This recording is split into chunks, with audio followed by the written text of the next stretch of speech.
الشیطان اللعین الرجیم بسم اللہ الرحمن الرحیم السلام علیکم۔ ناظرین محترم،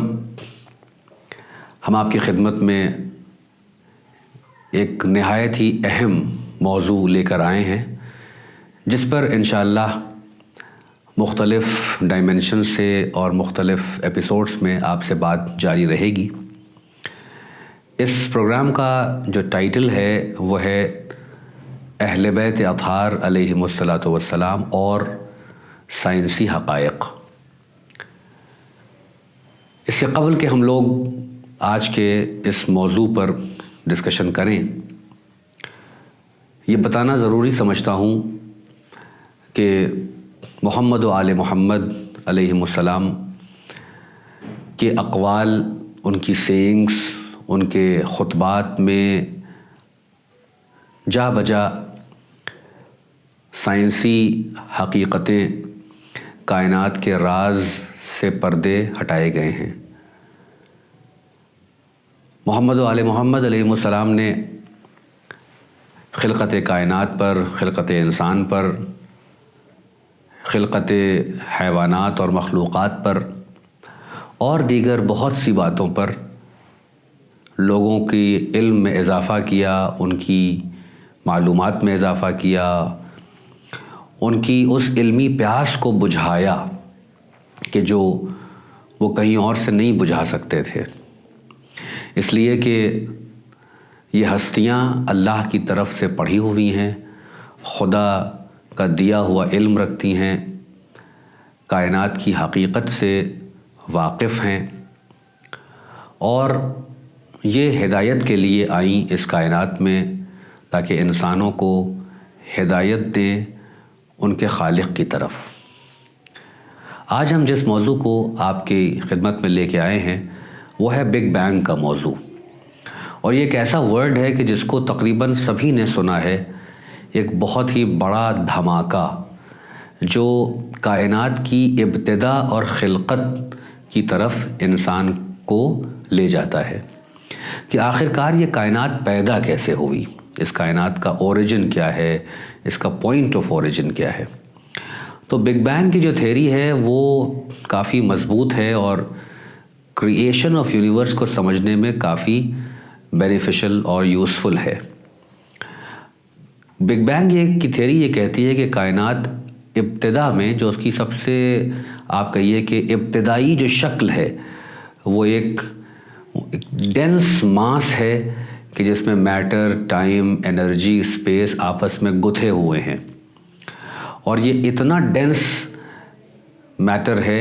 اور اتنا ڈینس ہے یہ گولا، جسے آپ ایک سرکل کہہ لیں یا اس کو ایک گولا کہہ لیں،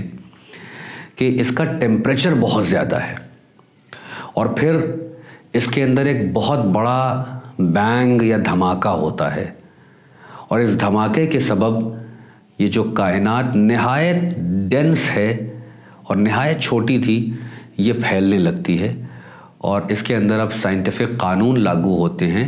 اور چیزیں وجود میں آتی ہیں۔ دو چیزیں ایسی ہیں کہ جو بگ بینگ کے اوپر بہت بڑا ثبوت ہے، ایک ہے ریڈ شفٹ اور ایک ہے کاسمک مائکرو ویو بیک گراؤنڈ۔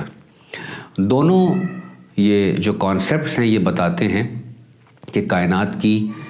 جو ابتدا تھی وہ اس جیسی جو آج کائنات کی شکل ہے ویسی نہیں تھی، بلکہ کائنات نہایت گرم تھی اور وہ بہت ڈینس تھی، اور جو روشنیاں اور جو لائٹ ویوز، ساؤنڈ ویوز ہم تک آتی ہیں وہ بھی پتہ دیتی ہیں کائنات کی ابتدائی حالت کی۔ اسی طرح ریڈ شفٹ ہے کہ جو ٹیمپریچر کے اوپر روشنی ڈالتا ہے۔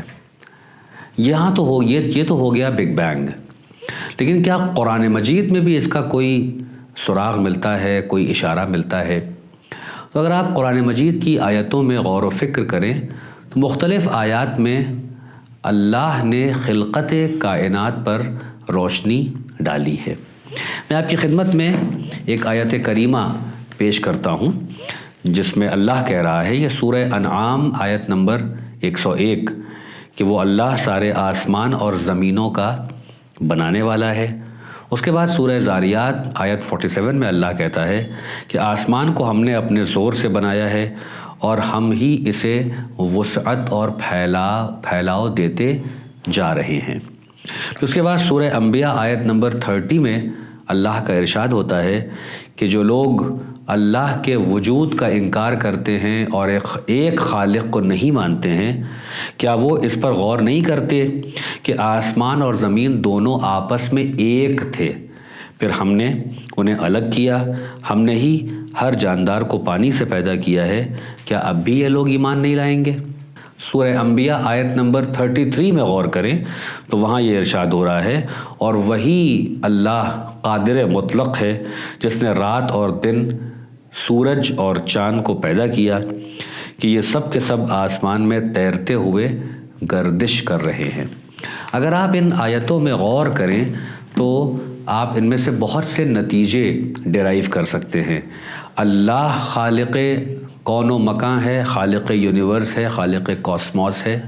تمام چیزیں اسی نے پیدا کی ہیں۔ اس کے بعد آپ دیکھیے کہ زمین و آسمان ایک تھے، اللہ نے ان کو الگ کیا، اور اللہ نے ہر شے کو پانی سے پیدا کیا ہے۔ یہ وہ قرآنی حقیقت ہے کہ جس کی طرف سائنس نے اب ریسرچ کرنا شروع کی ہے، اور سائنس بھی اسی نتیجے پر پہنچی ہے کہ کائنات میں جو کچھ آپ کو ملتا ہے وہ سٹار کے فارم میں ہو، گیلیکسیز ہوں، پلانٹس ہوں، میٹیورز ہوں، کویزرز ہوں، جو بھی ہیونلی باڈیز ہیں، آخر یہ بنی کس چیز سے ہیں؟ سائنٹسٹ اس کے بارے میں کوئی بہت سرٹین بات نہیں کہہ پاتے ہیں، لیکن جب آپ قرآن مجید کے اوپر غور کریں تو اللہ کہہ رہا ہے کہ ہم نے ہر شے کو پانی سے پیدا کیا ہے۔ کوئی یہ کہہ سکتا ہے کہ بھئی وہاں جاندار شے کی بات ہو رہی ہے، حیات والی شے کی بات ہو رہی ہے، تو کوئی مانے یا نہ مانے، لیکن قرآن مجید کی نگاہ میں اس کائنات کا ہر ذرہ، ہر شے، ہر مخلوق زندہ ہے، اس عنوان سے کہ وہ اپنے رب کی تسبیح کرتے ہیں، وہ اپنے رب کو پہچانتے ہیں، اور یہ زبان حال سے نہیں کرتے ہیں بلکہ حقیقت میں وہ تسبیح کرتے ہیں۔ یہ الگ بات ہے کہ ہم اس تسبیح کو نہیں سمجھ پاتے، وہ اس فریکوینسی پہ تسبیح ہوتی ہے، ایسی ڈائمنشن میں ہوتی ہے کہ جہاں تک ہماری عقلیں نہیں پہنچ پا رہی ہیں۔ اور پھر اب آپ اس حقیقت کو اگر آپ نہج البلاغہ میں تلاش کریں